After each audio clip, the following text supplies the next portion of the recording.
ফাঁকা জায়গা কিন্তু। শ্রাবণের শেষের দিনে বাজারে পর্যাপ্ত সবজিতে ঠাসা, তবে দাম নিয়ে ক্রেতাদের কপালে চিন্তার ভাঁজ। সপ্তাহ ব্যবধানে প্রায় প্রতিটা সবজির দর বেড়েছে ৩০ থেকে ৫০ টাকা পর্যন্ত। গত সপ্তাহের ৭০ টাকার পটল কিন্তু হচ্ছে ১০০ টাকায়, কাঁচামরিচের ডাবল সেঞ্চুরি।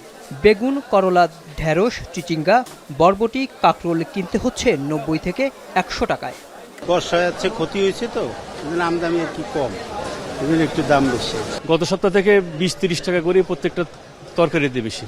কিছু কিছু জিনিস একটু দাম বেশি, যেমন চিচিঙ্গা ১২০ টাকা চাইলে, এটা একটু বেশি আছে এই আর কি।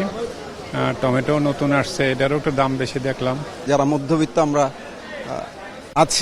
আমরা থাকি, তাদের জন্য এই বাজার করা খুবই কষ্টসাধ্য। এদিকে ঈদের পর থেকেই অস্থিতিশীল চালের বাজার। মিনিকেট প্রতি কেজি ৮০ থেকে ৮৫ টাকা, আর মোটা চাল কিনতে গুনতে হচ্ছে ৫৮ থেকে ৬২ টাকা পর্যন্ত। মাছের বাজারেও রয়েছে উত্তাপ। রুই এবং কাতলা প্রতি কেজি ৩৮০ থেকে ৪০০ টাকা, আর ইলিশ যেন বিলাসী পণ্য। বড় ইলিশ কিনতে হলে গুনতে হচ্ছে ২০০০ থেকে ২৫০০ টাকা পর্যন্ত।